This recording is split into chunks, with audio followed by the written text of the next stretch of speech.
kiss like laughter. 1 in 10 live in a place with no kissing culture.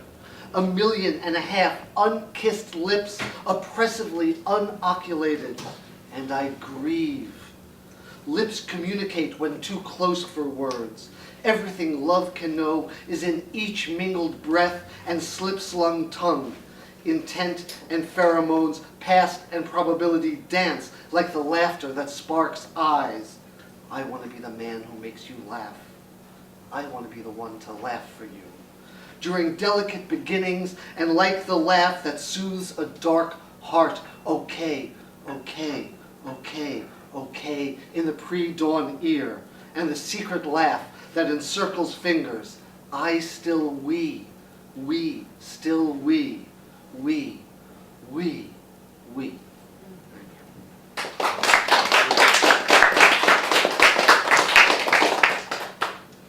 Angels and onions. The overuse of angels and onions and pronouns and sighs.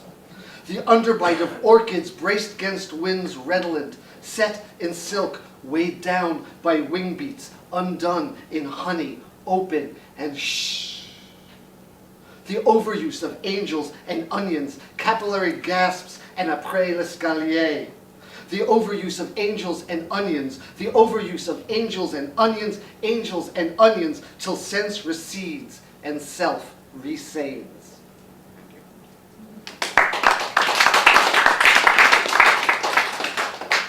And I'm going to finish with this one. It's a little older than those last two, but it's, I've always wanted to translate a poem by Rumi, hampered only by the fact that I don't speak Persian. So, this is a translation of a poem by Rumi. If someone asks how the perfect cusp of our love lust will look, lift your face and say like this. When someone mentions the star sky grace, climb up on the roof and dance and say like this. If anyone wants to know what essence is, or what's the celestial scent, lean your head in, keep your face there close, like this.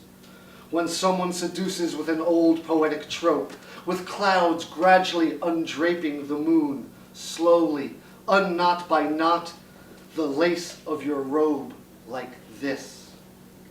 If anyone asks how Jesus, Lazarus the dead, don't explain the miracle, kiss me on the lips, like this, like this.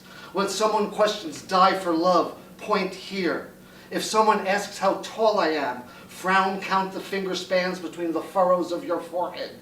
This tall. Sometimes souls spiral bodies. When someone doesn't believe, walk back into my house, like this. When lovers moan, they sing our story, like this. I am a sky, spirit-filled, stare into this deep and blue as breezes sussur us a secret, like this.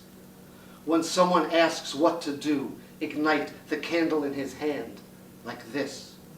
How did Joseph's scent ride to Jacob? Who? How did Jacob's sight return? Who? A zephyr cleaves the eye, like this. When truth returns from Tabriz, he'll peek his head just around the door jamb to surprise us, like this. Thank you. This first poem is the title piece from a collection called Revision.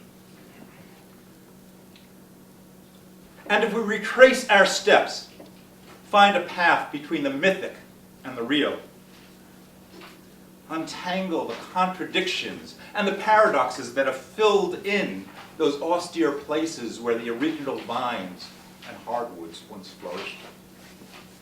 And if we pass through olden days and faraway places, glimpse our parents, and then their parents as children, not yet troubled by insoluble mysteries, wander around generations past, scale eras and epochs when rational thought was feared and condemned. If we navigate a course without benefit of stars or coordinates, with nothing more than awareness dawning that the landmarks we sought for guidance are merely illusions cast when artificial light is refracted by suppositions and assumptions. And if we spool time, find our way to the misty beginning, stand in the presence of the first breath, bear witness to the initial encounter with wonder, curiosity, and self-doubt, when instinct was our savior, what could we possibly say that would thwart conceptions now known as sin? What combination of vowels and consonants nimbly punctuated could focus wisdom blended by time and experience, reorient our ancestors in a purposeful, beneficent direction? On which wing of arrogance shall we fly? And slander or a command? Would it be in vain to offer a mere wisp of silence set precariously on the altar of our lips as a humble supplication that never again shall humanity forget to hold on to the transparent moment as memory coarsens, to forget to pause and breathe before speaking, or ever offer anything other than a humble and modest revision, unless more is necessary to save a life.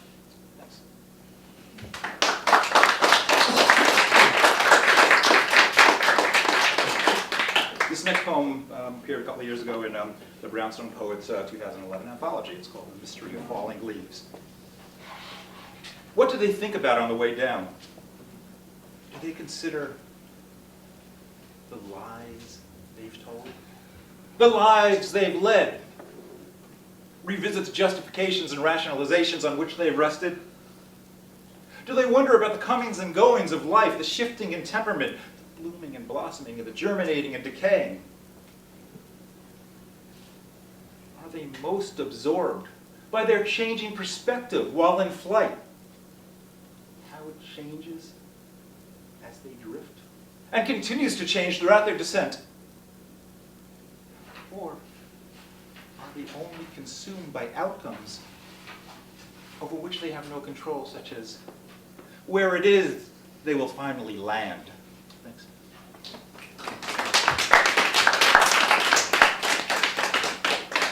And this last piece is in a short collection that I put out a couple of years ago. This is called Splashing Through Time. Splashing through time. Daring children brave enough to reach deep beneath the surface, chase myths and legends, absolutes and certitudes. Old patterns drifting to the bottom, trying to scoop them up before they adhere to the ground, the hastily forgotten past. Never could you have foretold who among them would be put off by the elements, and who would be stimulated, energized, enticed by the cold and depth if you had lined them up beforehand, looked them in the eyes, examined their shapes and sizes, watched the ways they jostled and fidgeted each other and yawned. You couldn't have guessed which ones would run off to the sun-soaked chalk-lined fields, and who would remain indoors in the room with the game systems, and which ones would plunge into the surface as if they had been anticipating this moment's birth, as if all other callings could wait, because there is nothing better than escaping one world, entering another, where colors curve and bend and sounds are muffled and low. A dimension removed from the sky and sun, where they can float and kick and spin about, their feet never touching the ground. Thanks a lot.